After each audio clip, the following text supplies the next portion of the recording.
Hello and welcome to another episode of Tears Don't Fall. Welcome back. How you doing, babies? dude? Mwah. You I am excited? doing excellently, really excited. So, I feel like the last sesh. I was going to say, am I to understand that you didn't appreciate Shikari because you subjected me to eight hours prog hours? Yes, and 8 albums. There was how many were disguised as real double albums? Funny, real fucking funny. Yeah. It's only seven albums there. Funny double albums. Yeah, funny double albums. You know, and this is just nuclear options. Also, really. album 1 starting at what, album 16 of this man's career? Yes, this is true. Okay, so we are tucking into the Devin Townsend Project. Very exciting stuff. Yeah, dude. Yeah. Yes, he is. Yeah. Not I. Now, let's quickly touch on Devin's career and who Heavy Devy is as a person. Yeah. And I want to hear what's your... Can we start with where you're coming to this from? Sure. And where I'm coming to this from? Certainly. Now, Devy is insidious. He has crept into my life over many years. I cannot pick exactly when I became a Devy fan. It would have started with Strapping Young Lad. I think perhaps with the New Black. Maybe going through and listening to Almost again, and really falling for him there, and then seeing that split up. And then years after, I may have come back across Addicted, and I don't know if it really landed for me at the time. And may have found it a bit rocky for my taste at that junction in my life. Sure. And then perhaps around Epicloud, when Epicloud dropped, I may be on the ground floor for that, and I've gone, oh, hello, I'm listening, I'm here for it. Yeah, right. And then retroactively having a look and realizing that he has been there all along, creating, and I've been enjoying his works, but not enough to really associate myself as a Devy fan. Sure. Or to understand his different projects and his legacy, his path. It is fairly convoluted for the uninitiated, so let's initiate. Please. One thing to address. Devin has a perceptive condition called synesthesia, which is, to my understanding... a cruel joke at the expense of those of you with lisps. Yes. Granted. I'll take it. The function of when you perceive something with a singular sense, you can attribute extra senses to it, is my So you understanding. smell colours and shit. Yes, or in this case, hear colours. Oh my god! Oh my god! Oh my god! I'm so excited to hear how this plays into the actual music. This is how Devin perceives sounds, through colours, in a sense. Cool. And I won't touch on it too much, but I think it's important to understand where Devin comes from and how that affects his songwriting. Sure. Devin got an excellent boost at the start of his career. His first ever recorded piece of material was with Steve fucking Vai, Terry Bozzio on drums, one of the most amazing, prolific drummers out there. And that doesn't end with who he works with later in life. Oh my god. He sings on the Sex and Religion album. Certainly not one of Vai's finest moments, but it shows Devy's character coming through, especially in the latter half of the album. Okay. Devy breaks off and starts a band called Strapping Young Lad, a Canadian extreme metal outfit. They produce 5 albums. Which sounds like an oxymoron. It does. Isn't it lovely? Yeah. Especially with the look. Yes. The look. So over a decade plus and some hiatuses in between, they produce 5 albums. In the time during those albums, Devy breaks away, starts his solo career under Devin Townsend. Okay. He produces 10 albums here. These albums where, if Strapping Young Lad were the Blacks, in that the negative topics and taboos and associations in terms of Devin's synesthesia, his solo work with Devin Townsend are the Greys. Okay. The in-between. Everything that can't be attributed to that negative space went there. Eventually, he breaks away from his solo project with the Devin Townsend Band. This solo project is too restrictive. Yeah. Okay. And this is where he records his Whites. And so he has 2 albums with the Devin Townsend Band as well. He goes in and out of rehab for a number of years until we hit about 2006 to 2007. He's produced 16 albums total at this point, I believe. Okay. And he steps out of the public life, starts a family, and essentially disbands all of his current projects. 2 years pass while he finds himself, rediscovers himself, humbles himself, and reflects on his life as sobriety. I heard somebody mention that he is, at this point, an Icarus that stuck the landing. An artist whose career, in every sense of the word, should have died. Yeah. But he returns anyway. Yeah. That's a really beautiful way of putting it. Yeah. I think it's a bit of a nice little bit of poetry. Yeah, that is really nice. He returns with the Devin Townsend Project. Okay. All right. And this is 2009. I, previous to this, have always put Devin Townsend and all of his works in the box marked, they don't need me. Yeah. In my mind. I think Typo Negative are in there as well, and a bunch of other huge bands that have a huge following that it's taken as read that they're very good. They don't need me. They don't need me. So I put off getting into them for fucking ages until I heard Love, the Strapping Young Lad track, and I was like, "Ooh, this is cool. This is groovy. I really like his vocals. I'll check out what he's got to offer." And I went to one of my favorite local secondhand record stores, was flicking through the secondhand CD bin, and found Addicted. And similar to you, I think this would have been 2011, maybe 2012. Yep. And I just wasn't picking up what he was throwing down at the time. I don't know what I went into that album expecting. I think maybe I wanted more Strapping Young Lad. Kind of eccentric stuff. I wanted something heavier. I think I was deep into Chimera and Lamb of God at that time. Yeah, so I don't think I got it. And so I kind of went, he's probably just not for me. Yeah. Very clever, but not for me. The choral R's felt a bit alienating for me. I felt that too.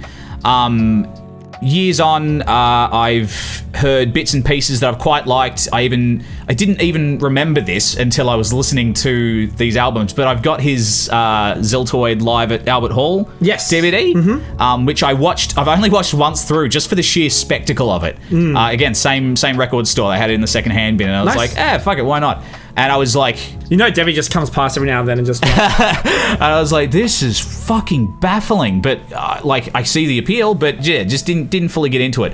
It's a lot to take in. And I was trying to think what has been my, association, other than maybe just, they don't need me. I think it's the prog leanings have kind of put me off getting into his catalogue in the past. And that's because... prog makes me feel like a dum-dum. And I am a dum-dum. I'm not coming to this with any, musical theory knowledge. I like riffs that make, me drag my knuckles. Yeah. Riffs that make me go oonga boonga and want to bonk shit. So prog makes me feel like a big idiot. And so I was worried that I was going to find this really impenetrable, and that it was going to feel like homework, and that I was going to feel stupid, and that fundamentally, above all else, that it wasn't going to be any fun. I have had so much fucking fun with this discography, dude. I holy shit, dude. I'm in love. I've developed in the week and the extra week that we took for ourselves. I have developed such a creative crush on this dude. Oh wow! Yeah, okay. I find him fascinating, and I've had a great time with pretty much everything I've checked out of his. Even the stuff that I haven't kind of wrapped my head around yet, it wasn't an unenjoyable experience being confused. Yeah. So, with that all said, shall we get into it? Please. All right, let the games begin. All right, so... let's start from the top of DTP's career. The first release that came in 2009 was Devin Townsend Project's Key. Now, this is a return to form after, I believe, the last piece that was dropped was Ziltoid the Omniscient, which was a very grand spectacle. Yeah. It was loud as anything he's ever released. In terms of scale and decibel level. Key flies in the face of that. And does it work? Tell me, what do you think? I find that this key must be for Davy Jones' locker, because this album is in the deep sea. That was my A material. It's all downhill from there. This album has nothing to do with pirates. It's all I had. That was your A material? Yeah. The rest of it is absolutely C material. Well, this album's C material, let me tell you. All right. Now, I'm not going to rag on this release. Because this, considering that we are now like 16/17 albums into Devy's career, Devy is writing this album for him and no one else, and it is very abundantly clear. Yeah. And it feels unfair to analyze any sort of bulkiness or garishness of the record if it feels bloated, for example, because he's not writing it for marketability. No. He's not writing it for other people to review it as such. And that's a part of the charm of it, is that he's just creating for creation's sake and putting his what he needs to create to survive out into the void. Yeah, it feels like a really if you're raw... on board, then cool. Yeah, feels like a very raw expression. Yeah. Rather than a cohesive album. Yeah, I'm not on board for this one. I do respect it, and it does do some hooky material that, like, beyond hooky, it shouldn't work, but it does. Yeah. Namely on the tracks Disruptor, Gatto, and Heaven Send. These choruses are really dissonant, but they have this chanty groove that really reels me in, but the songs don't last for me, and the record has too many tracks that I'm not really interested in going back to. Yeah. So many things I love, of like these devisms, feel like they aren't here. Devy has stated this is his favorite DTP work.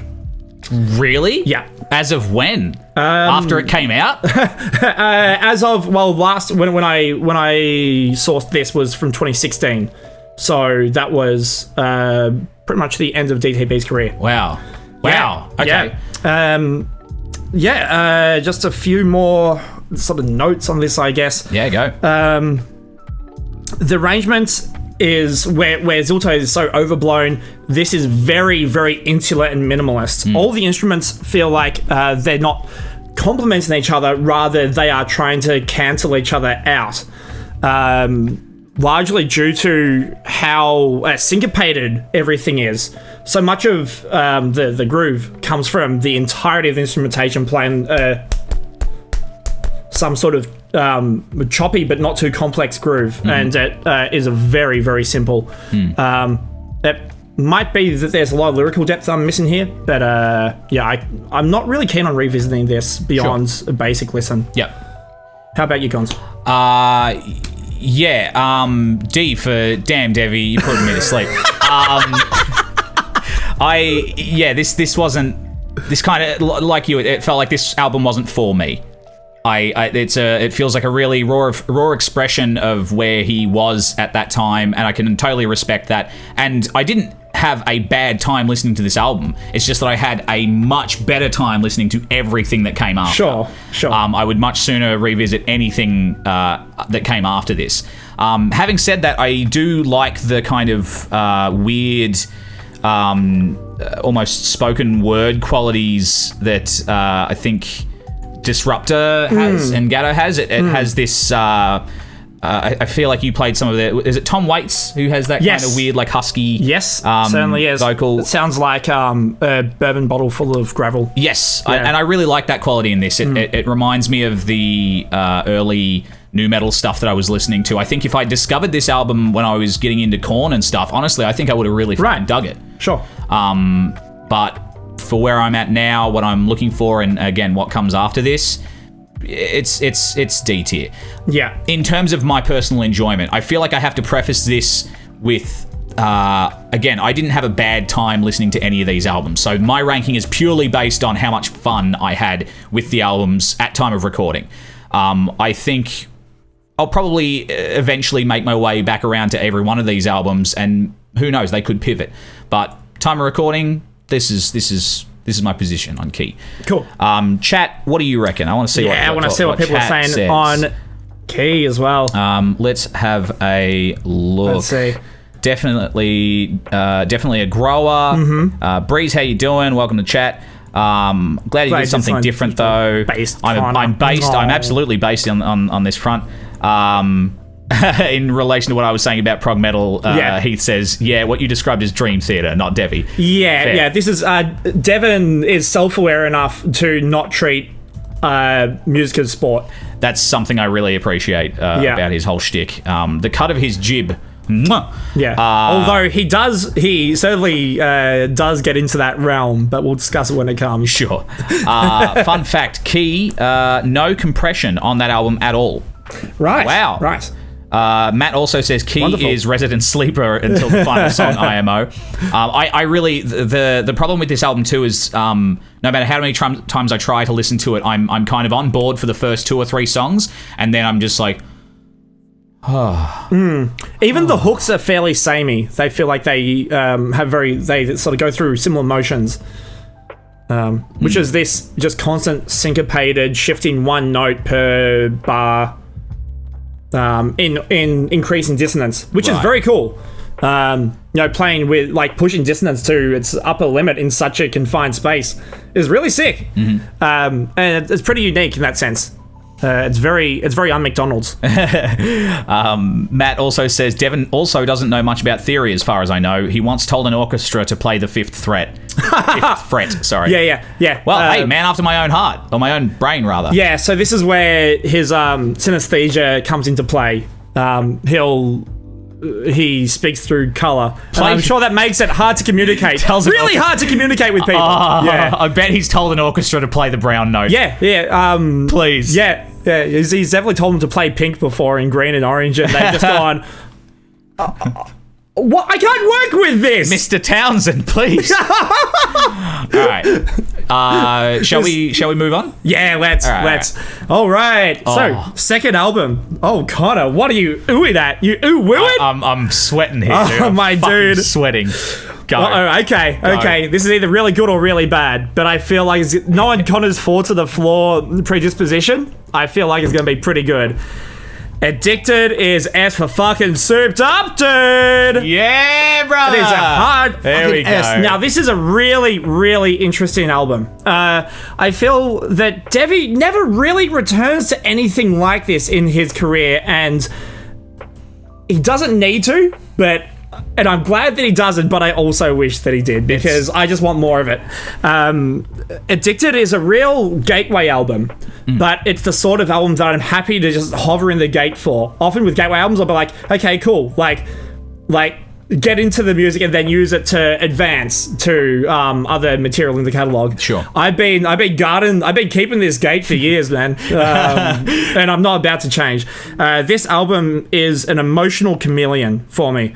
And I'm sure it is for many others. I think this idea is then adapted into Empath later in his career. But to me, this exemplifies it more than any to myself.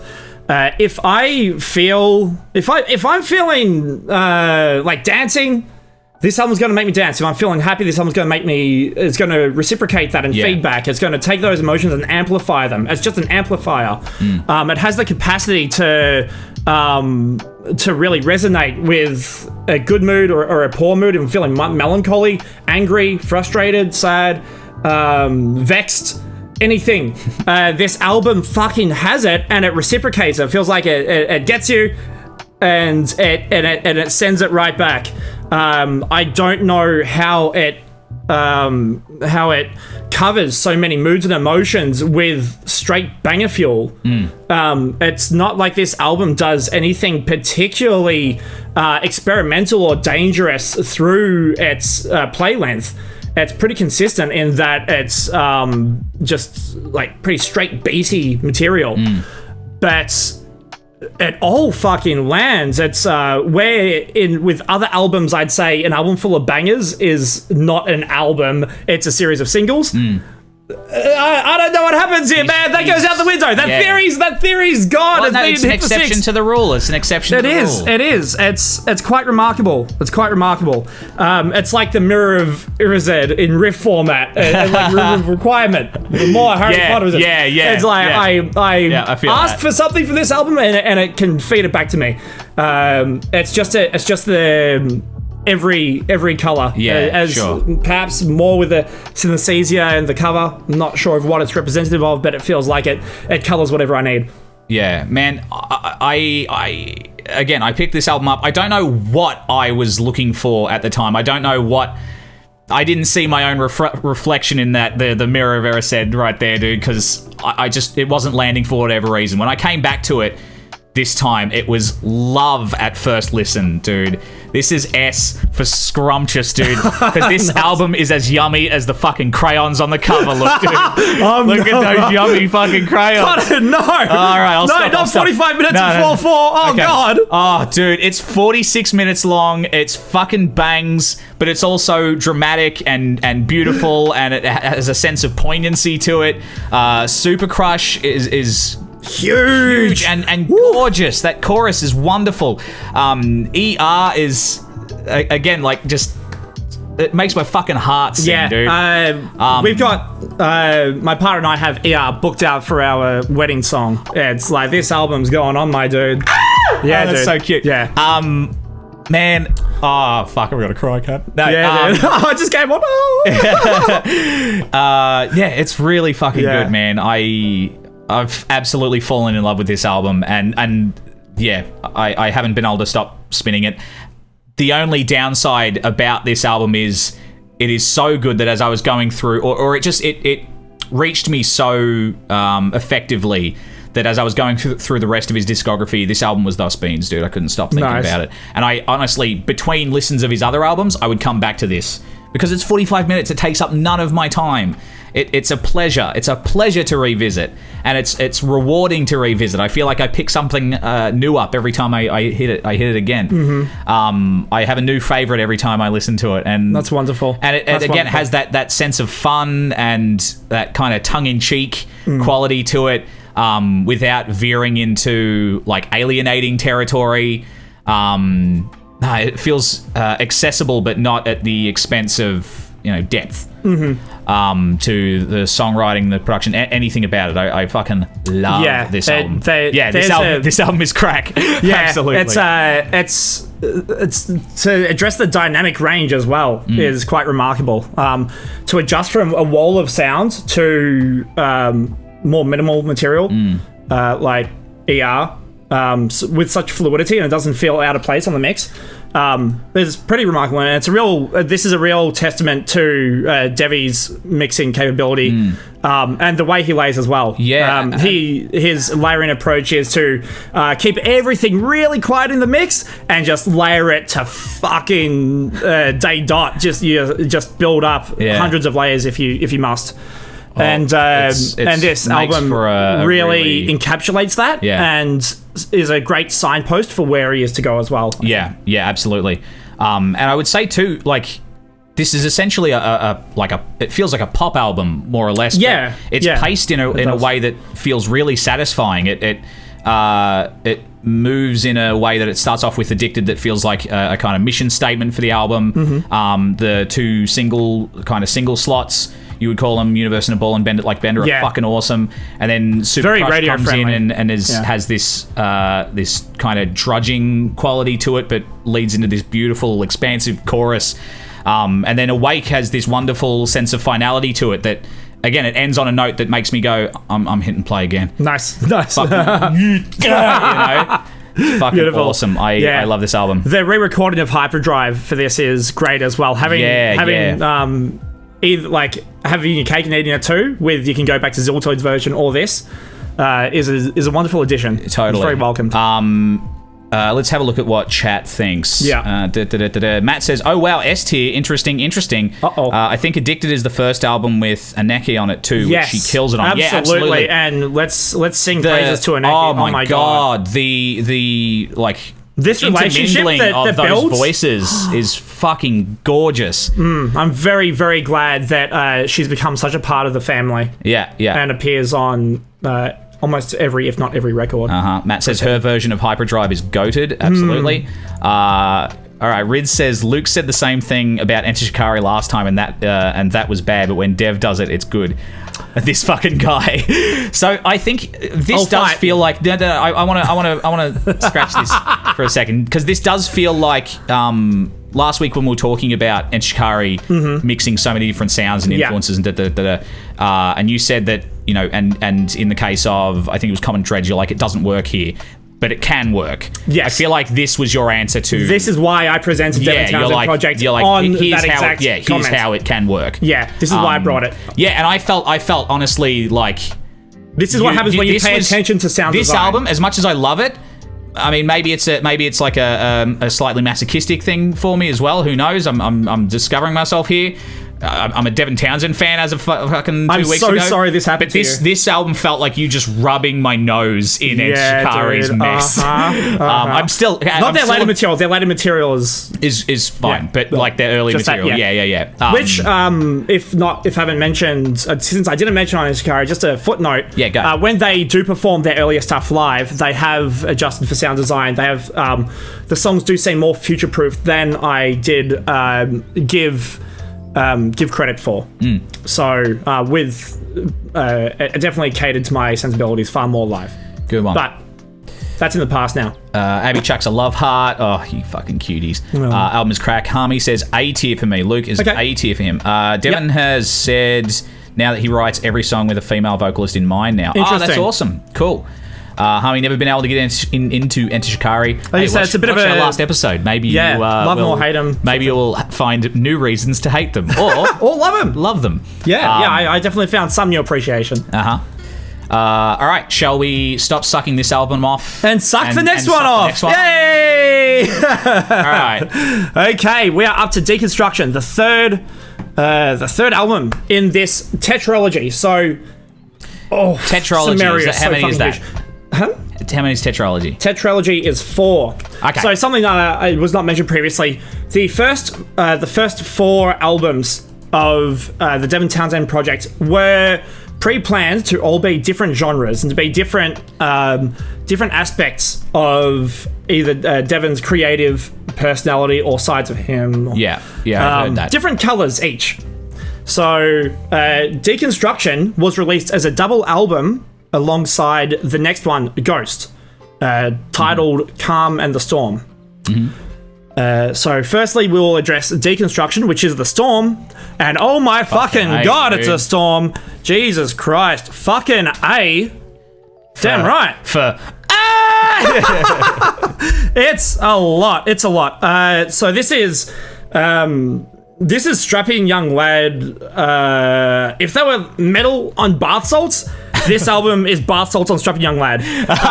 It goes further beyond. Holy shit, it's a lot. It's a lot. Plus ultra. And I can imagine this album would really resonate with people who were fans of Strapping Young Lad and then heard these first few releases from Devin Townsend Project, Ziltoid the Omniscient and all the rest, and they've gone, fucking a few years late, but welcome back, cunt. I have to go. And he pulls this out, and they're like, oh, okay. Yeah, okay, I guess I'll stay for a little while longer. Yeah. It is, for Strapping Young Lad material, I'm sure for minutes, a return to form. This is an album I wasn't particularly familiar with. There are a few tracks I was, but as an album, definitely not. And something that I immediately, nearly burst me into tears. Is hearing how alive Zappa's legacy is in this record. It blew me the fuck away. I know that Devin's always had that band. He got his start with 2 of Zappa's proteges, and 2 of his, I think, most remarkable musicians to ever play with. And hearing him grow and adapt that over time and deliver it in Deconstruction so many years later, even though it's a vastly different genre than anything Zappa did, the attitude and the erraticism therein, this tongue-in-cheek. It feels like he's daring the audience to hate what he's doing. I really, and it's so fucking cheeky, and I love that. Yeah. So this album conceptually, it follows a man's journey through hell to meet Satan. Satan presents the man with a cheeseburger that holds all the secrets to the universe, but he's a vegetarian, and so he can't eat it. That's the bit. That's the album. Do you get it? It's going to happen a lot on this album, honestly. There's a lot.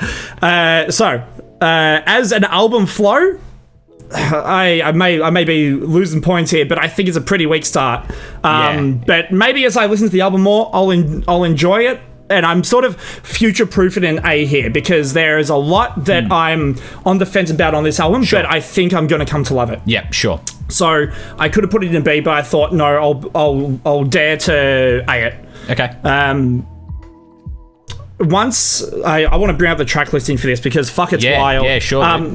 Let's go through the guest vocal stylings for a minute.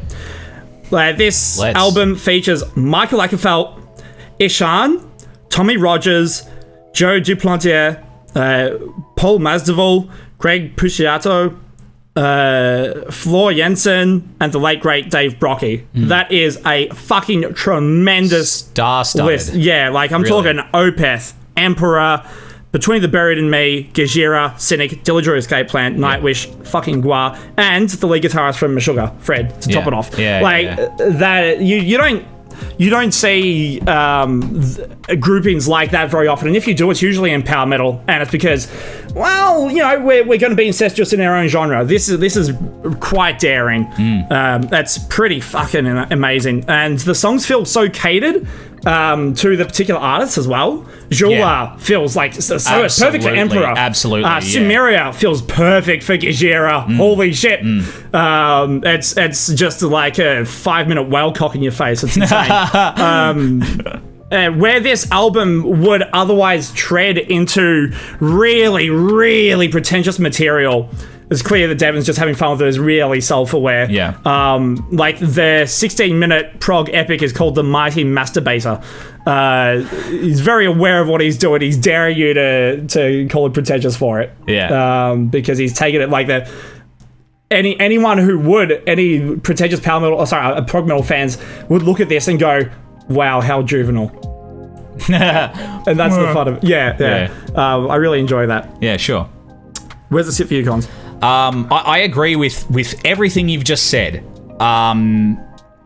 Having said that, it's a C for cheeseburger. Oh my god! Because I found this to be the most, or one of the most impenetrable albums for me to get my head around. I'm still trying to get my head around because I can hear all of the stuff that you're talking about, all of the things that make this album an A for you. I can hear in there. It's just that as an album, I find it kind of baffling.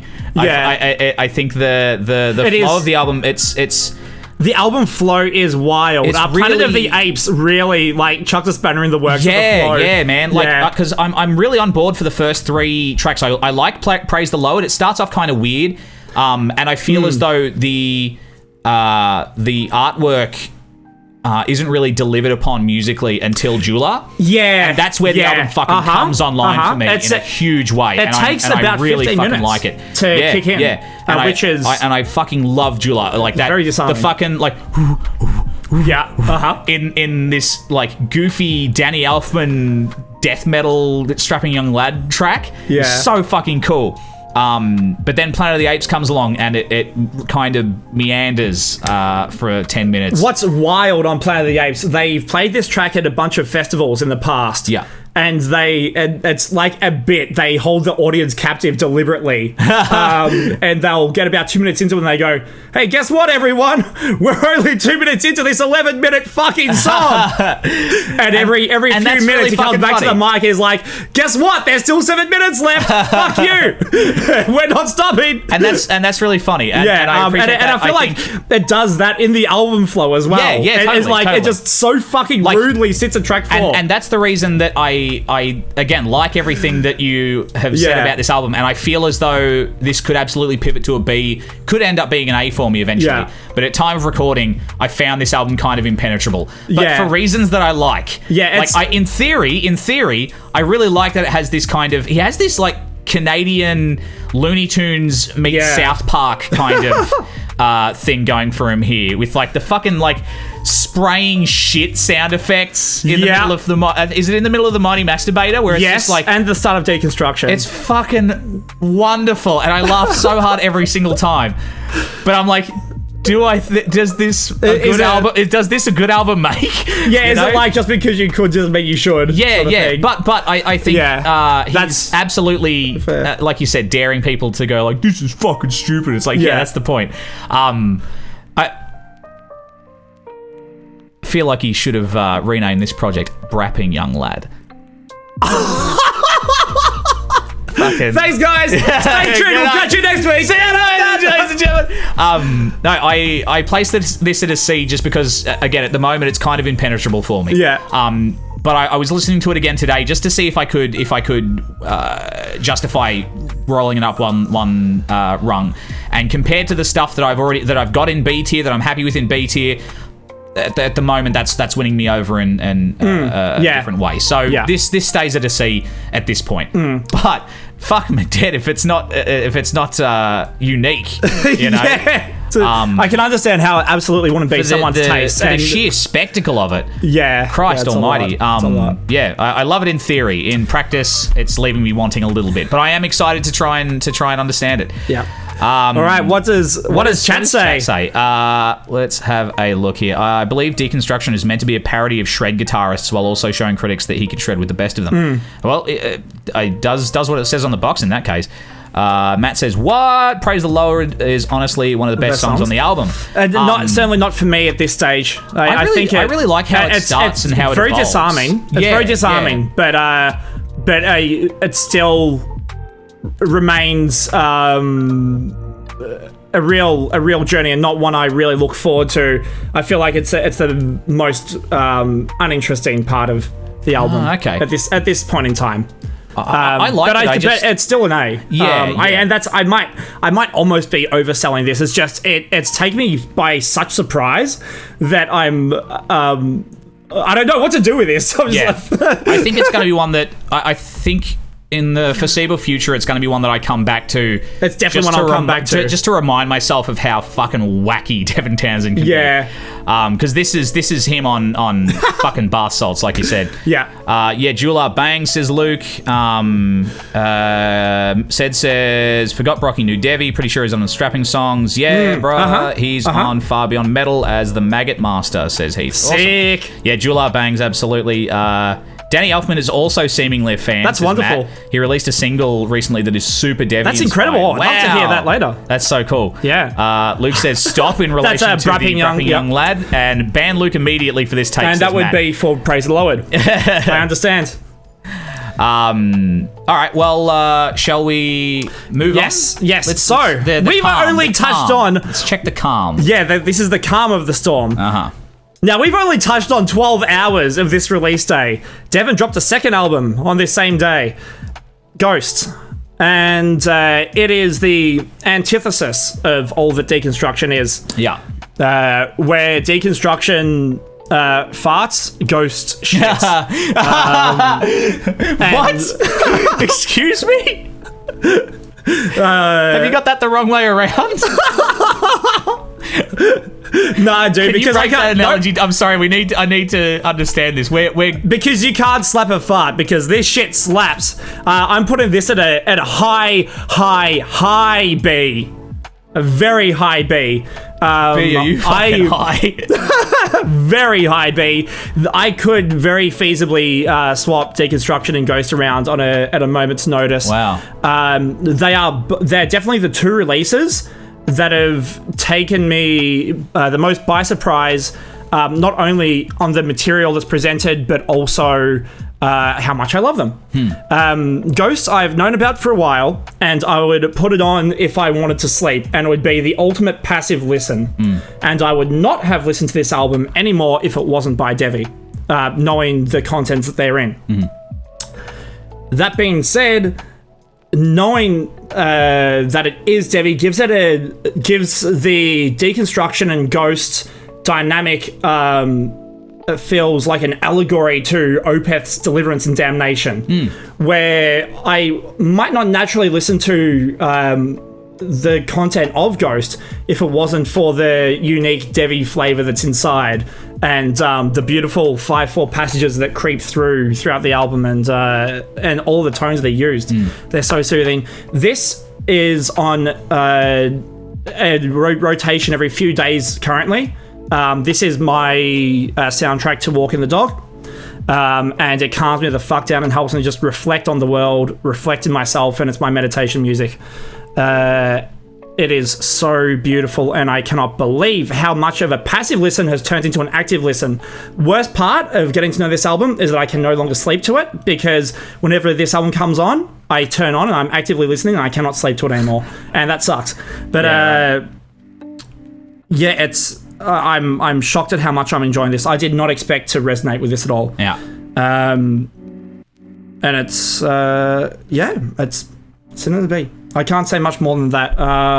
It has this slow hookiness that just takes you away before you realised it. Please. Okay. I mentioned that Addicted was thus beans, that there were casualties to my brain wanting more and more Addicted. I'm addicted to Addicted. This was the biggest casualty, I'm afraid. You didn't. You did not. This is D for Doob. Fuck! D for Doob core, dude. I placed it at a D, again, not because I didn't enjoy my time listening to it. Yeah. It's just that I was sitting there going, this is really lovely. But I'm too switched on right now. I've especially the last 2 weeks, I have been busy as fuck. I haven't been in a place where I can put on an album like this, retreat into it, and really get absorbed in it and really enjoy it. So at this point, it's at a D for my own personal enjoyment of it and how much I feel like I've gotten out of it. I didn't get a lot out of this album. But having said that, I was listening to it yesterday and I was like, this is Doobcore. I need to fucking roll a fat joint, just have nothing on for an evening, don't talk to anyone, and just zen out to this, because it does sound like great meditation music.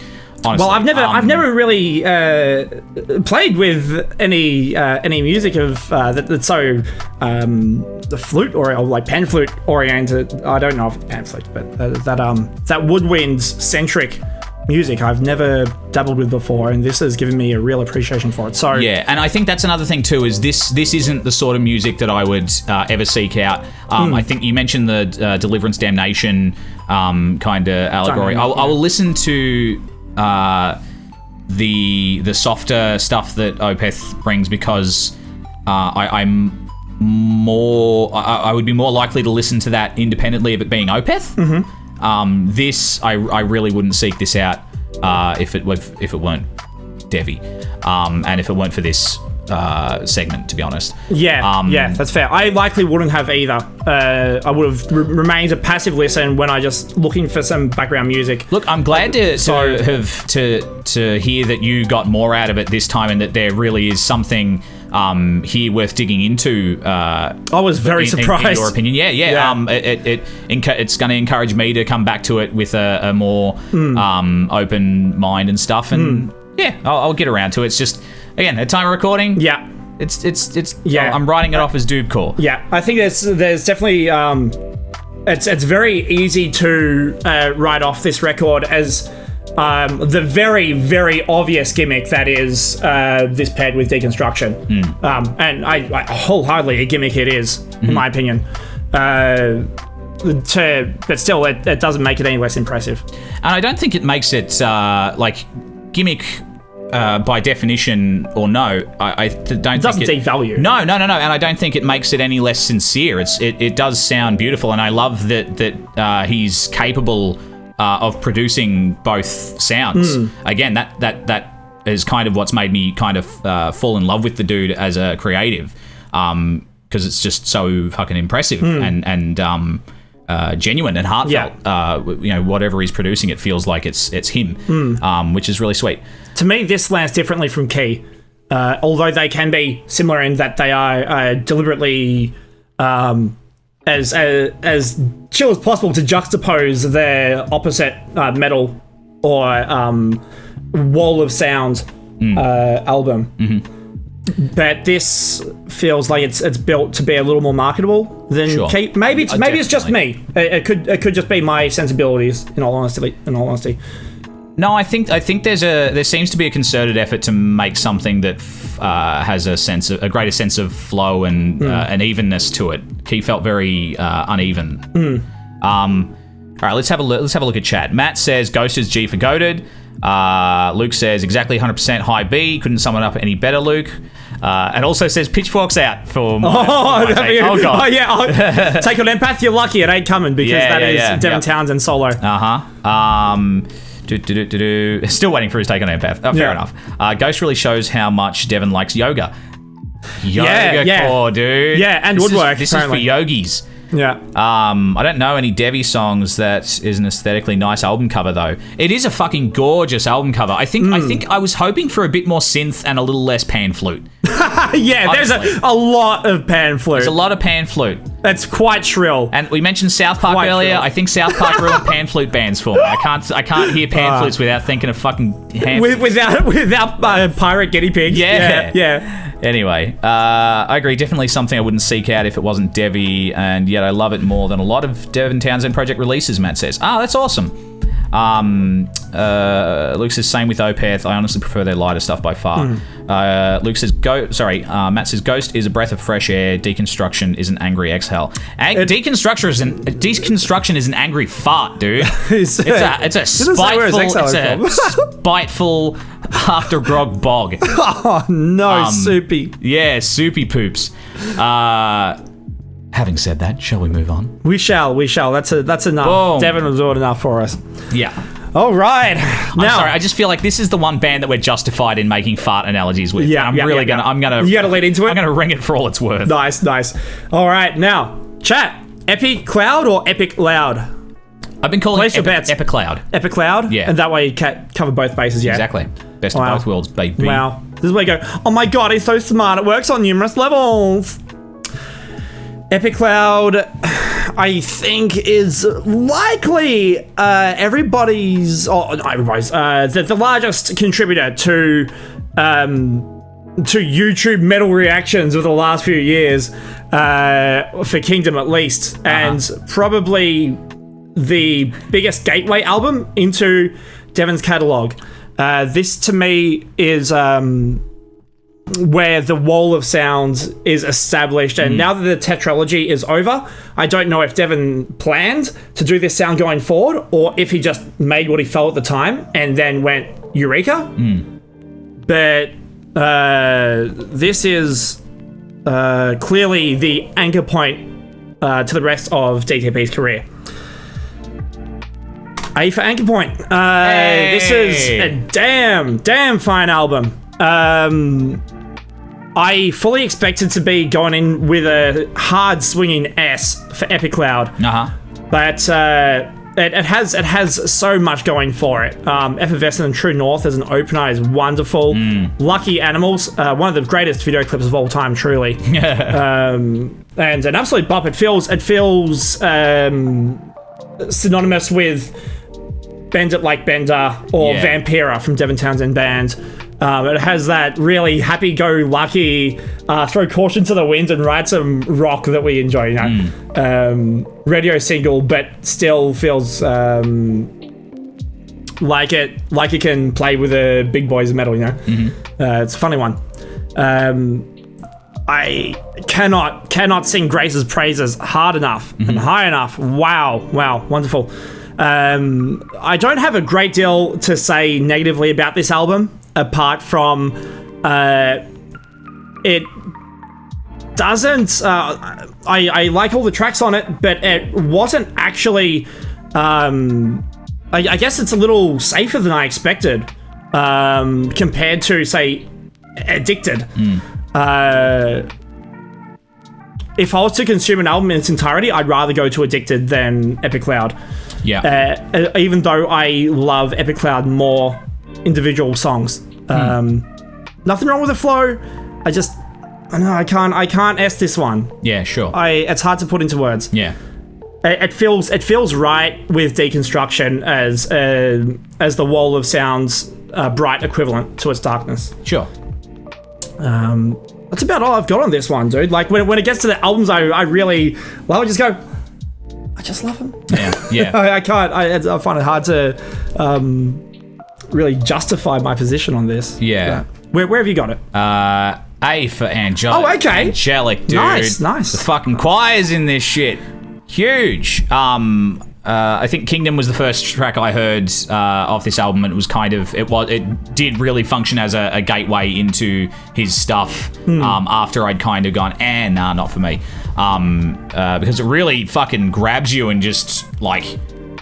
It's like it picks you up by the scruff of the neck and then launches itself and you into the fucking stratosphere. Yeah. And it's really impressive. I placed it in an A just because I wanted to put it at an S, similarly to you, but I feel like it's just not as neat a package as Addicted. I think you could cut a few tracks out of this and you wouldn't lose too much. No, it's 13 tracks. But it's only 50 minutes. It's only 50 minutes, but really, I think you could cut 2 or 3 tracks and it'd be just a more concise package overall and would leave you wanting more. I think that's what Addicted does. It's crack. Yeah.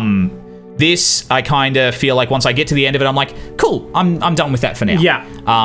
So, yeah, but there are some songs on here that I fucking love. Hearing Liberation for the first time as I was driving. Yeah. You got those God rays? Dude, no, it kicked in and it has this like mean fucking just high octane rock and roll feel to it. Literally the chorus, it like says, I can't remember what the lyrics are, but it's something like, fucking rock, let's roll, some shit. And same with the track More. They both have this like driving, almost like Black Sunshine, White Zombie kind of feel to it. Yeah. That just makes me like it came on. It got to the verse and I was like, fuck me, turned it up as loud as I could possibly stand it and was just flooring it. It was fucking glorious. It was, again, one of those love at first listen moments where I'm like, oh, that feeling of trying to find your new favorite band or a new song that gives you the feeling of hearing fucking Puppets for the first time as a kid. This was that. Yeah, good one. This was like hearing Cowboys from Hell for the first time again. Yeah, wow. I really dug this album. Do you think that this album would remain an A if Kingdom wasn't on it? Yes. Cool. Yes. I think Kingdom... because it's clearly a selling point of the album. I think it serves this album incredibly well. I didn't realise it was a re-recording. Yeah, from Physicist. Yes. I had no idea until I was looking into it for this. Had no idea before that. And that recording is pretty rough. Devy cited that as his biggest regret of his career. Well, here he makes good on it tenfold, and I think it serves the album really well, and it serves as like a beautiful snapshot of what the album is all about. But I think there's enough else going on here that it doesn't need to stand on the shoulders of Kingdom to be on at an A for me at least. Cool. I don't have anything else to say about this album. I'm good. I think it's a really solid A, but I want to see what chat thinks. Adam says, can Connor squeeze another fart analogy out of this? There it is. Let's have a look. I'm curious dropping your guts everywhere in an elevator violently. Lovely. Huntsman, hey, how you doing, dude? How you doing, T-Dog? Intense eye contact, Epic D. Screw this album. Damn! Brian says, epic cringe. Whoa! Oh my god. Matt says, Epicloud has some crazy good songs and some absolute stinkers. Wow, I'm surprised how divisive this is. I'm wildly out inconsistent. Oh my god. Abby says, did you say after prog bog? Oh, I've ascended. That's fucking awesome. What do you think? So, Matt, if you've got a sec to quickly fucking... what tracks would you say are absolute stinkers on this album? Because I feel like maybe taken as songs on their own, I probably wouldn't... Oh, I love More. I don't know. That shit's tough. I think... this being one of them. Oh, no! Oh, whoa! Dude, really? Nah, I really rate this. I like how unapologetically catchy this is, and I think it retains a little bit of that mad, like Devy goes to the circus kind of quality that Deconstruction had. Definitely, and I really like that. Save Our Now is somewhat of a pendulum cover. I had no idea. Oh, okay. Oh, that's so cool. Hey, Mano, how you doing? How we doing, love? Two hey, legends. Legends on screen, you champion. Yeah, I don't feel so dispassionately about this album. I think there are some songs on here that I'm like, surprised. if I were to hear them, if they would come on shuffle, maybe I'd skip them. But where they sit in the album, I like it. I like. I'm starting to question when I was going through and thinking that I didn't have any notes for this one because I came in with an S. I thought I had real strong position. Yeah, but it doesn't sit as an A. I don't know. I'm thinking it's sort of.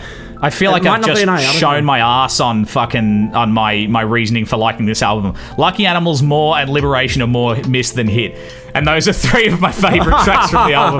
Amazing. This had like a kind of unapologetically catchy and dumb riffy kind of quality to it that really resonated with me. So yeah, I had a lot of fun with it. And I felt like I got it. I got what was going on just a bit more than Deconstruction. Deconstruction felt really... Oh, it's very dense. It's clearly the most dense work. And like, almost, again, like it was daring you to get fed up with it or whatever. It was trying to see how far it could push you. Yeah, it's a toddler in the back seat kicking the chair. Yeah, this feels like a more inviting listening experience that he's presenting. Yeah. And I appreciate that. I like Dumb Devy, but for some reason, just some of the melodies just annoy me on this album. I don't know why, it just bothers me, says Luke. Sure. Fair enough. No, I think the gateway element really keeps this high up for me. Yeah, because you need them. Yeah. Gotta have them. Yeah. And I think it serves well as a good point to kind of like this is the top of Devin Townsend Project Mountain, and you can kind of ride it down the more weird esoteric way or the way that it kind of goes out. Yeah, there are different difficulty slopes. Yeah, exactly. I mean, in fact, Matt was kind enough to post like a kind of roadmap for Devin Townsend's entire discography, including starting from Ocean Machine and then going out and going like, okay, I like the electronic elements of this, I like the metal elements of this. Okay, follow this. It was a very cool map. Yeah, really cool map in the Discord. Hey, check us out on Discord. Anyway, moving on. Sky Blue. All right, well, you're talking about different difficulties of slopes down a mountain for Devy. I feel like this is the baby path. Sky Blue is undoubtedly the most commercial and accessible point of DTP's catalogue, to me, at least. I think it's fairly... I think more so than Addicted, more so than Epicloud, easily. It feels like they took... it's like a love child of both, but it doesn't... It's not inventive or innovative enough where everything else in the catalogue up to this point has done something so new and so daring. Yeah. This just does half of one, half of the other. And there too, I've rated both of them as an S and A respectively, but if I want one or the other, I'll take them. Yeah. Sky Blue is sitting at a B for bopping though, because the title track got me falling in love again, dude. Oh, yeah, dude. Yeah, dude. Yeah, it's ridiculous. It's, DJ got me falling in love again. Yeah, for sure. Sick cover, Devy. So I don't want to touch on the negative stuff too much. I just want to focus for now on what I like about this, and I'll throw it over to you and see if you're sort of picking up what I'm going to put down. So, unfortunately, the conventional album is subject to conventional scrutiny. So, just focusing on positives. Universal Flame, my dude. I don't know if you got your head around Universal Flame, but fuck me dead, it breaks the Turing test. Like, I can't listen to this without eliciting emotion. If I was a robot, you'd fucking know straight away, dude. I cannot help but smile at the first second of this track. And it's one of the highlights of his career for me. Just on how dumb fun this album is, I guess. It has that different spin on Addicted that leans in the poppy elements even more, and it's not as clever or inventive, but I don't know if that even matters. it's just the choruses of these tracks have me producing dopamine at breakneck speed. like God rays beaming out my eyes. It's fucking wonderful. Yeah. So I just having a look at the album listing, Rejoice and Fallout, really cool openers. Rejoice does something a little bit different on the album. It's one of the heavier tracks, I believe, and one of the less predictable melodies as well. I don't think it's particularly indicative of what's in the rest of the album. Unfortunately, I do like that, but I mean, it serves as a good set opener for them as well. It goes into Midnight Sun and A New Rain, and I feel like the album just sort of at this point. But like, that is entirely forgivable because as soon as Universal Flame kicks in, if it didn't have that lull, it would have fucking shoot through the roof so hard, dude. So that's sort of, it's like a double-edged sword. But there is like the most dangerous section of this album for me. It lives in forever towards the back end. I don't know if this grabbed you, but something I really was amazed at because I hadn't explored this album a great deal due to how much it was sort of more of the seafood extended for the catalog. But I found a lot to still like.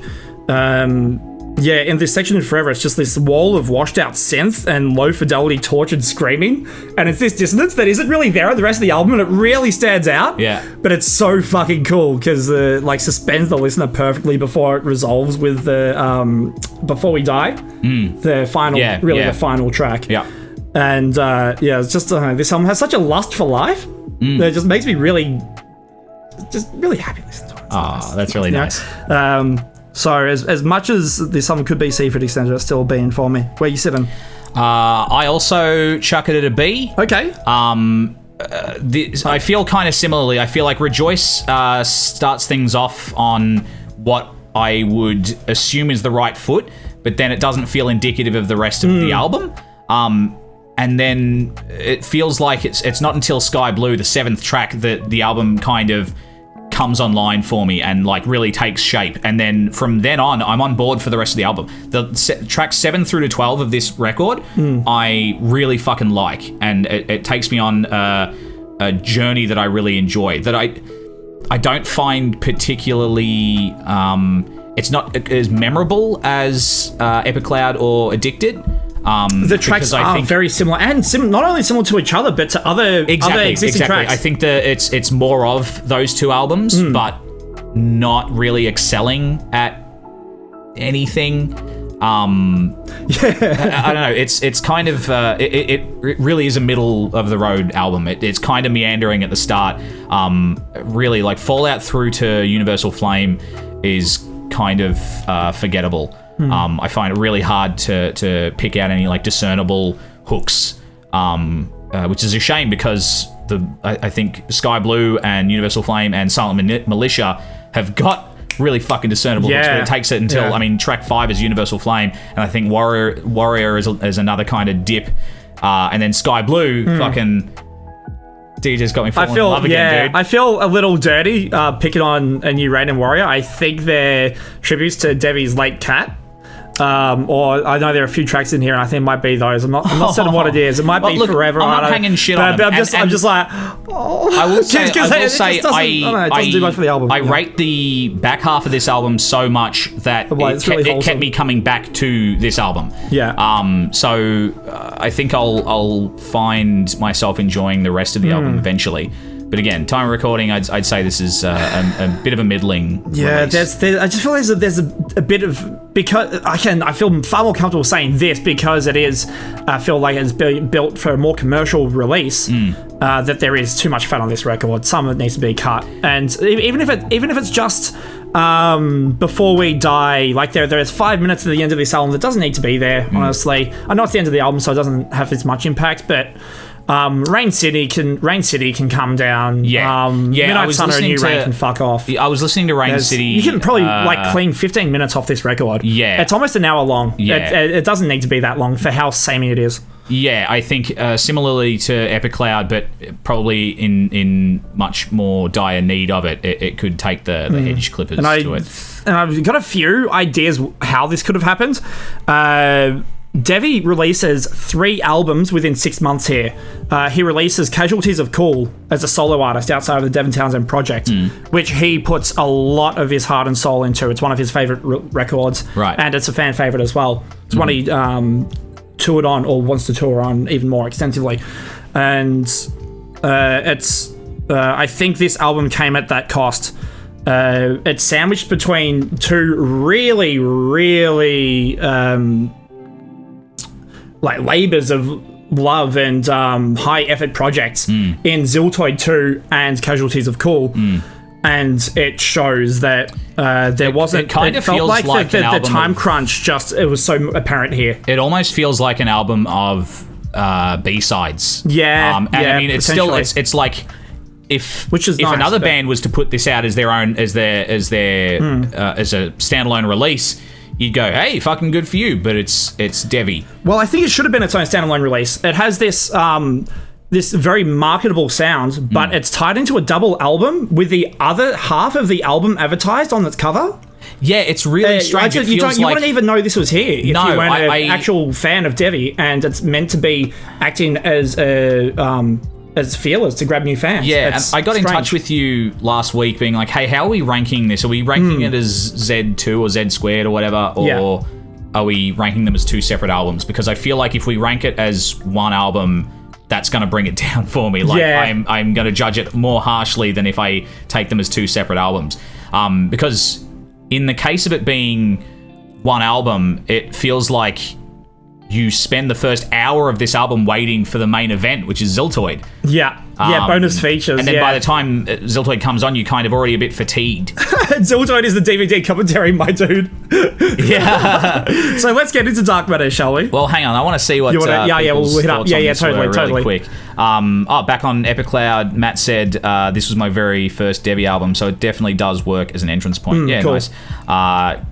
Said people who make music road maps are godly. Yeah, Yes. yeah. Wonderful. Sky Blue feels like Epicloud 2, Matt Yeah, says. It's just more totally, of the but same. it's- There's also a song that's basically you spin me right round, and Luke Yeah, says this that's is Silent Militia. Fucking love Silent Militia. That dun dun dun dun dun dun dun. It's so cool. Haven't really listened to this album as much. Fair enough. C, you'd place it Well, in it's C. yeah, It's almost like hard bonus to features. it's hard to find. That's so funny. it's a bit of a hidden album. All right, main event, dude. Yeah. Okay. Dark Matters. Ziltoid, All right. dude. Getting into Dark Matters, I heard actually, you know what? This could be a bit of a re-entry point for Devy as well for me, because I heard Death Ray and March of the Poozers. Yeah. After I listened to Devy for a little while, and I don't think I've stopped listening to him since. I heard those 2 tracks. I'm like, holy shit, Ziltoid is fucking amazing. These 2 tracks are fucking huge. They work excellent as standalone tracks. Unfortunately, it's the best that the album has to offer. Dark Matters is the second fetid offering from Ziltoid the Omniscient. And just a little bit of background in case you're not familiar with what this is. Ziltoid is a sci-fi radio serial in this carnation. It's a concept album about the galactic conquest for a cup of Joe. And yes, chat, you can ask the question. Who is Joe? Now, Nobody This fucking is- do that. so yeah, this is definitely a B for Black. Just like Ziltoid likes his coffee. And the concept sticks, the execution lands, the narration is solid, the production is massive. The final track has over 2,000 vocal layers on it. Just that one track alone. Wow. And it's just fan tracks from all over the world. Devy put out a call, similar to like the Doom Heavy Metal Orchestra. Nice. But that doesn't make it any better, unfortunately. Because it takes 5 tracks to get going, and by then there are only 5 tracks left. It really sucks. I wish this album was more camp. The first, and it's impossible to separate this from the first Ziltoid and compare it to. Considering it's sort of strange that this is in the DTP catalogue and not the Devin Townsend solo. But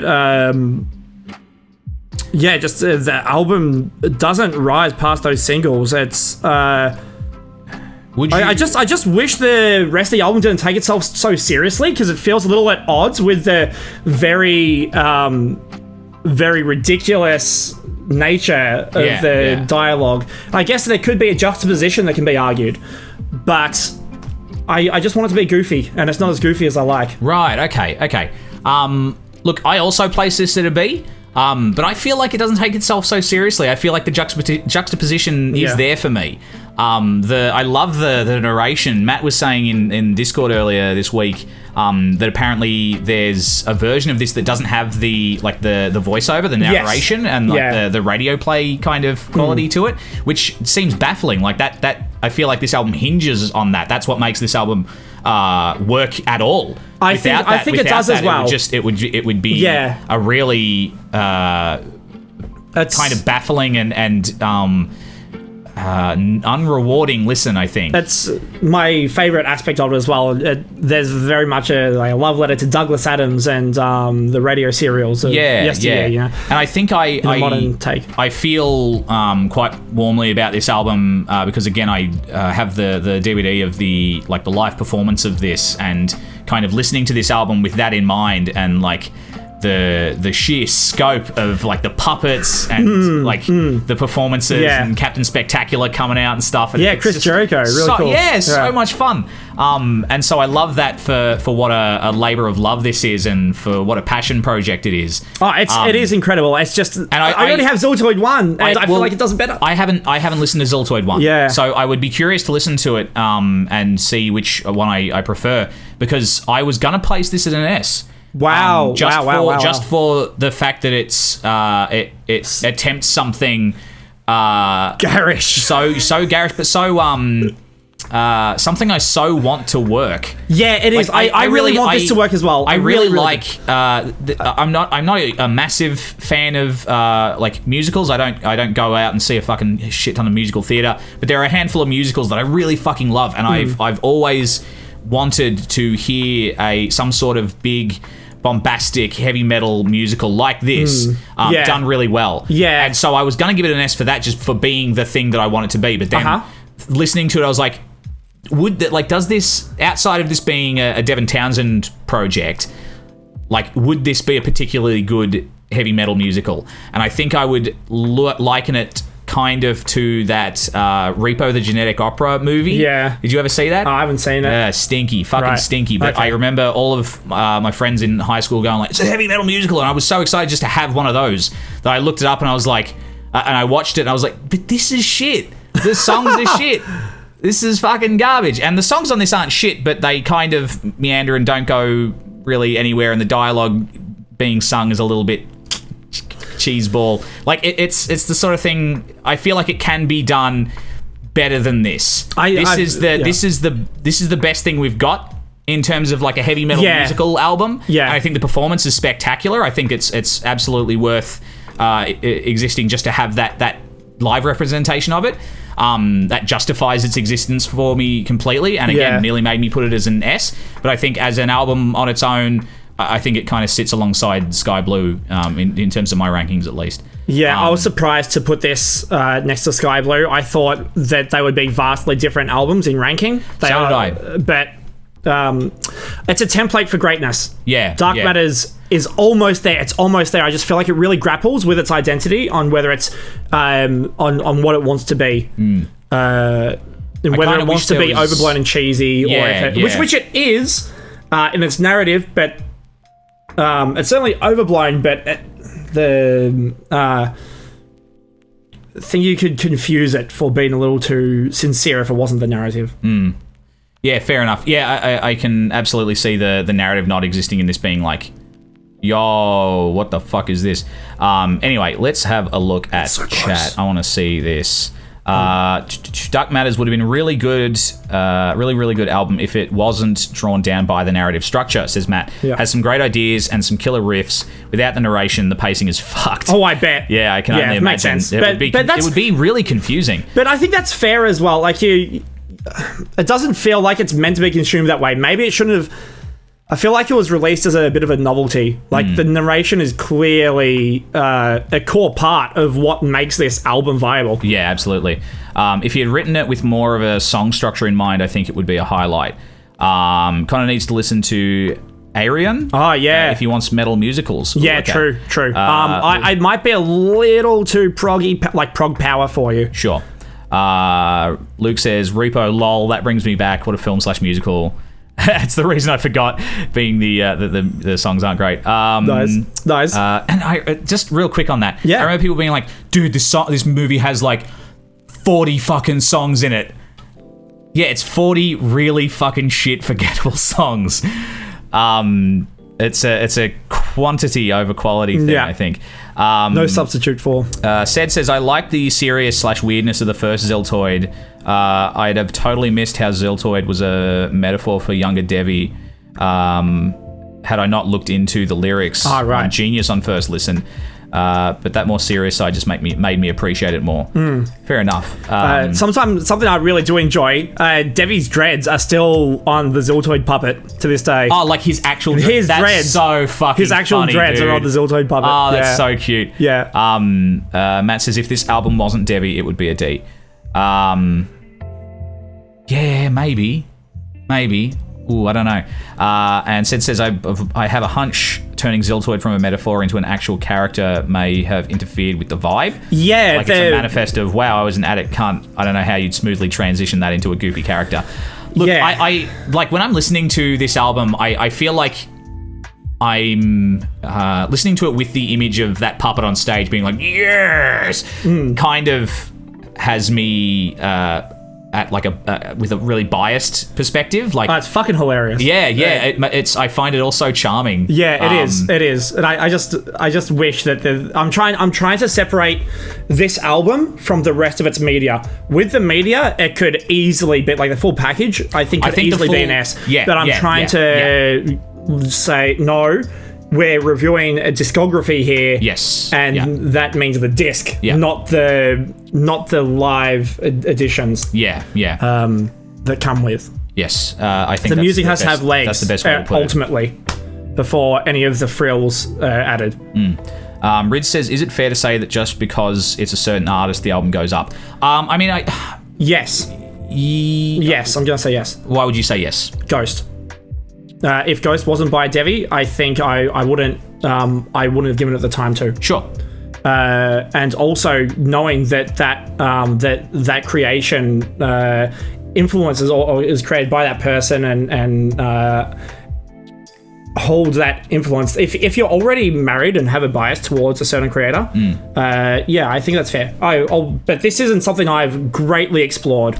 So it's a really, really good question, Rids. Yeah. I really like that question. Yeah, it's something I'll ruminate on. Yeah. And I think like in the terms of this show and stuff, like the crux of this show is that it's us presenting you with our very subjective opinions and getting you to vote on which one you think is objectively the correct subjective opinion. Like, we're kind of leaning into that, it being a little bit hard to quantify. For sure.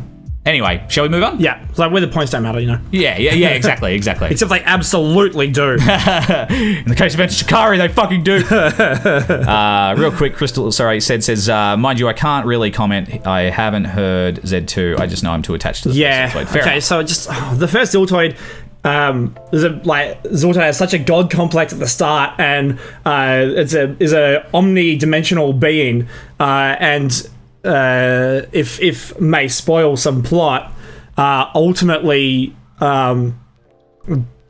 after trials, tribulations, battles, just goes to another omnidimensional being, like a god figure, and discusses purpose and seeks help, and is told that he is in fact a puppet. And his world is blown, his mind is blown, and he realizes that all of this is a fabrication, and he's just inside an album. And, that's really and funny. then it zooms out even more, and it goes back to a coffee shop, and it's just a dude imagining the whole album. On top of that, and it's just a dude ordering coffee, and he's just been daydreaming everything. Like it keeps zooming out on levels and and taking, like, it shows how ridiculous and mundane and inane all of the bits are. Nothing really makes sense in the story. They just happen because it's levels of the mundane stacked on top of each other. That's really and cool. Ziltoid 2 doesn't do that at all. No. And I had no knowledge of that, cohesive. So I took it at face value. It's just this goofy puppet kind of story with superheroes and princesses and shit. And enjoyed it for that. Anyway, let's get into... Let's get into Transcendence. Yes, let's transcend. Let's fucking transcend it, cunt. It's an S! Yeah, all right. Yeah, dude. Okay. Justify that to me. Justify what? Devin finally lets go of his creative cane, of his creative fucking noose over everyone else, and lets the rest of the band that he's written, that he's worked alongside for 7 albums, presents them with Transcendence and says, let's work together, people. And I love that for him. Yeah. And it produces the best album of Devin's catalogue. It realizes what Epicloud is trying to do. It is more consistent in its track listing, in its production, in its realization of everything that it is, and knowing that everything this band, he's dragged this band through some fucking shit, dude. He made him do Ziltoid. Actually, I don't know how much involved that had with Dark Matters and Deconstruction in particular, but he's made him do some shit. And to hear them all come together and be so cohesive through all of this feels like such a great summation of the band. It's a beautiful way to end DTP. And it's one of my favorite albums. It's probably my top 10 albums all time. Wow. And this is a very recent release. 2017, I think it was. 2017. Or it could even be 2016. I feel like it was further ago than I give credit for, because 2016. 2016, yeah. Christ. Fucking hey. There was a Toon Track video. Was recording Stars live. Devin had a 2-hour challenge to go into the Toon Track studios and record an entire track, and he did Stars before Transcendence was announced. And been on the ground floor for them, watching that, and was doing Q&A with everyone along the way, and it was really cool chatting to Devy for the first time, and feeling a sense of connection to that, and then see that was on the album. It's like, fucking cool. Beautiful song as well. I have a real bias towards this record, and I can totally understand if it doesn't float people's boats. I can understand if Deconstruction is the way, or if Key is the way, or Addicted is the way for people. But this does what Epicloud and Sky Blue try to do, and succeeds with aplomb. It is a masterpiece of progressive metal. Alrighty.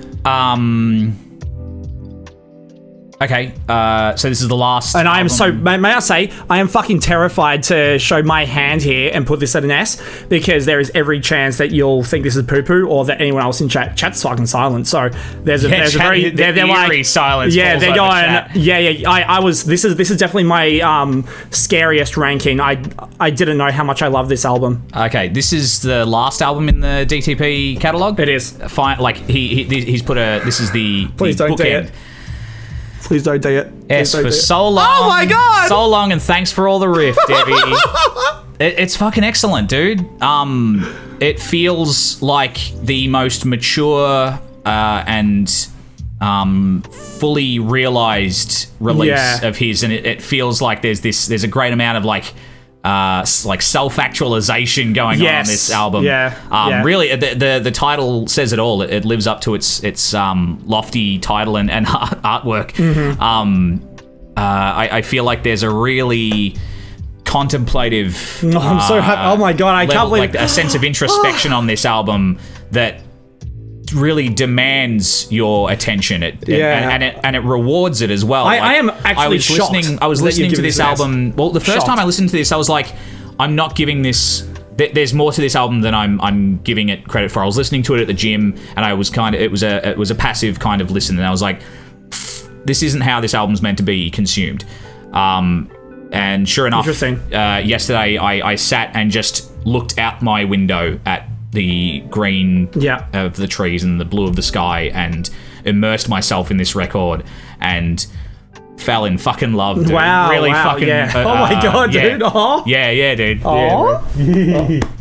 I love that. I love that so much. Yeah, man. That's amazing. And it felt, and then, and at the time, I wasn't aware that this was like the full stop on you know, Devin Townsend Project. Oh, it was. So when I realized that, I was like, announced. Fucking A. All right, well, you went out on the best possible note, my dude. Yeah. I think it's an S-tier record. I think it's GOAT. Fucking GOAT. Wow, that's amazing. Holy shit. I did not expect you to put this up there with Addicted. I'm fucking astounded. I feel like Addicted and Transcendence are like the two ends of the spectrum of Devy that I've really enjoyed, and I've really like the beauty and brutality. Fallen for this dude as a creative, and I'm really excited to get more into the rest of his stuff. I've been hitting up Strapping Young Lad and having a fucking ball with that. I'm really excited to check out the first Zeltoid album. Yeah, Giving More Time to City and Alien has been really cool.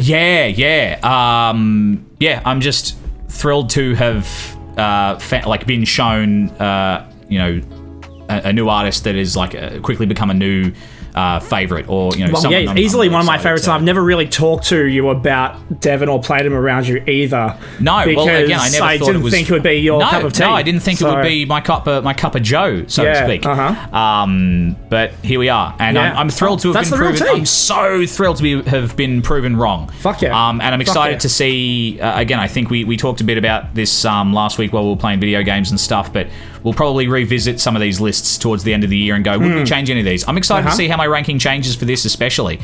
Anyway. Beautiful. Those are my rankings. As well. Oh, wow. Chat, holy shit. I'm blown away at a Transcendence S. Yeah. Wow. Chat, I want to see what your thoughts are. That's how angry Matt is. Silent. Matt is doing dishes, but says Transcendence is S tier. Okay. Cool.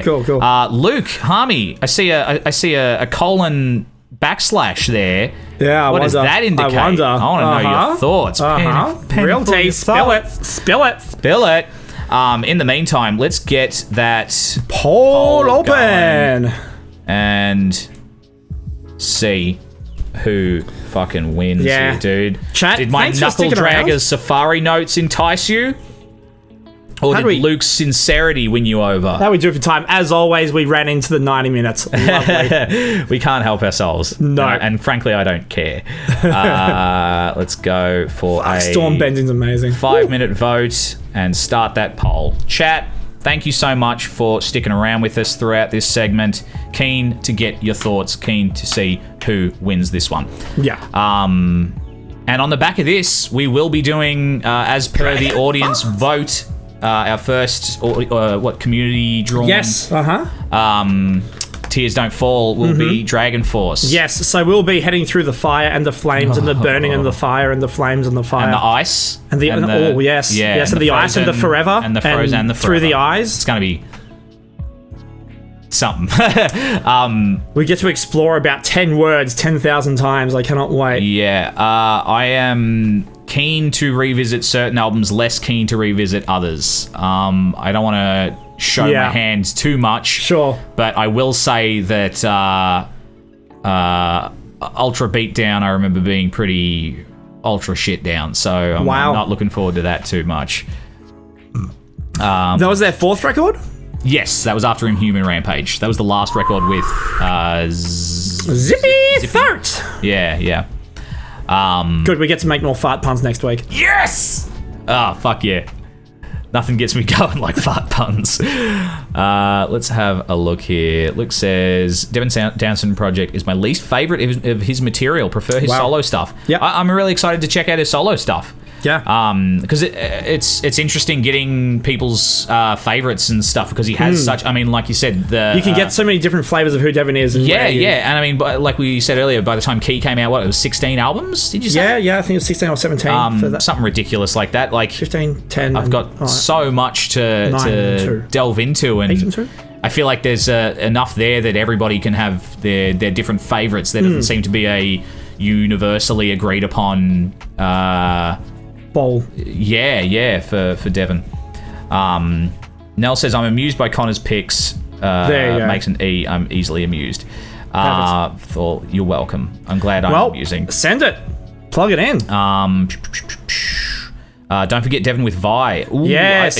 We did. Sean, we did discuss it at the very start. We talked about sex and religion briefly. So we were just reviewing Devin Townsend Project as the 8 albums there. And Devin didn't have much creative input. I've heard that Vi micromanaged terribly hard on sex and religion. But Pig's a fucking banger. It's worth chucking that on a bit later. Yeah, I'd be keen to hear it. What's this? Adam says, and the Herbal Essence shampoo and the hair straighteners. Oh, is this for Dragon Force? Yeah, must be. Okay. Yeah. Pigs is sick. Yeah. Fuck yeah.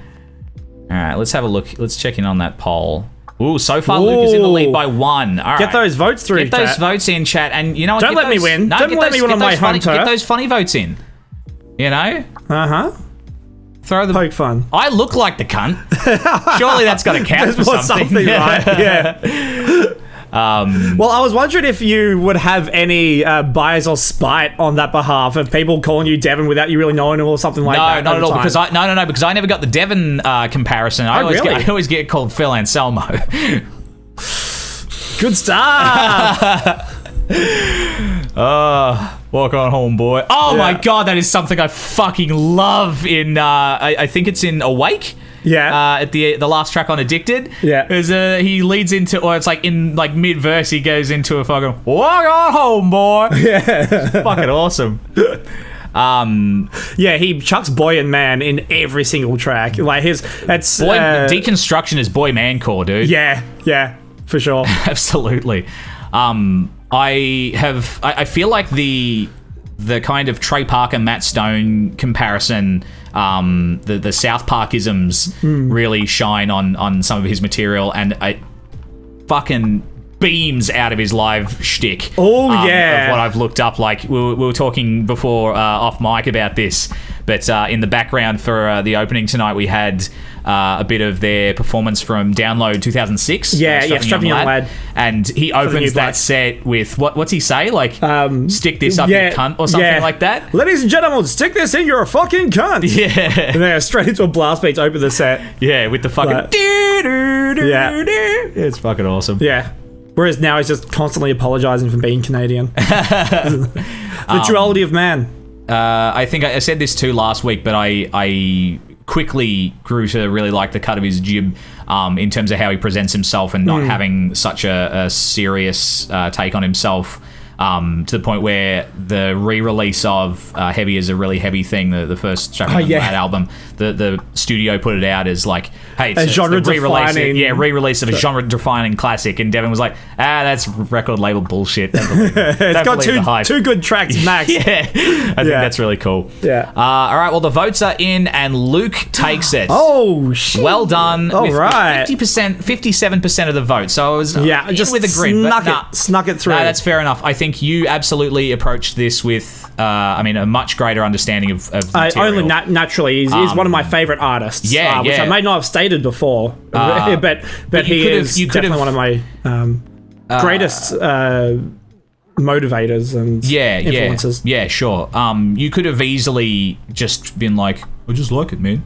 It's got a beat and I can dance. Yeah. Or it goes in fucking 5/4. Like that's I did say that. Yeah. But you backed it up with, and here's why that's cool or whatever. Like I think you did a really good job of explaining what you value about these albums. And again, it makes me excited to revisit Ghost. I'm pretty. I'll absolutely accept this defeat. There's a- Crushing defeat. That's okay. You can take Dragon Force next week. Yeah, Dragon we'll Force, see. I've got some damn history with. We'll talk about that next week. All right, well, I am thrilled for I mean, that. we both do. Chemosh says, Heavy Devy is such a funny cunt. I actually watched a social media live stream of his on YouTube with my country-only loving mum a month ago. She was quite amused at his antics and persona. Oh, that's really awesome. cute. Yeah, that's so cool. Welcome to the chat, by the way, Chemosh. Yeah, cheers, brother. Well, thank you so much for joining us, everyone. That was ends Tears Don't TDF. Fall for this week. We will be getting into Dragon Force next week. And yeah, we really appreciate you sticking around for these long-ass segments and stuff. Yeah. It's wonderful to have you here and have your input. Hopefully you're enjoying the new format of, or the addendum of us going back to chat after every album instead of going, no, even though we're on live stream, we're dressed. So, and I'm having a lot more fun with that. It's far more conducive to positive discussion. Yeah, and thanks so much to everyone who has contributed to the Hey, chat tonight. Lex, with a how we doing, Lex? With a raid at the last second. Thank you so much, my Thank you dude. very much. Well, you guys are just in time for some video games. Yeah, we're tucking in. Shall we How get was your into that? sesh, Lex? Absolutely. Let's do it. Thanks We're so much tucking for in joining some us, guys. RE4. We'll see you next week for Tears Don't Fall. Mwah. Mwah.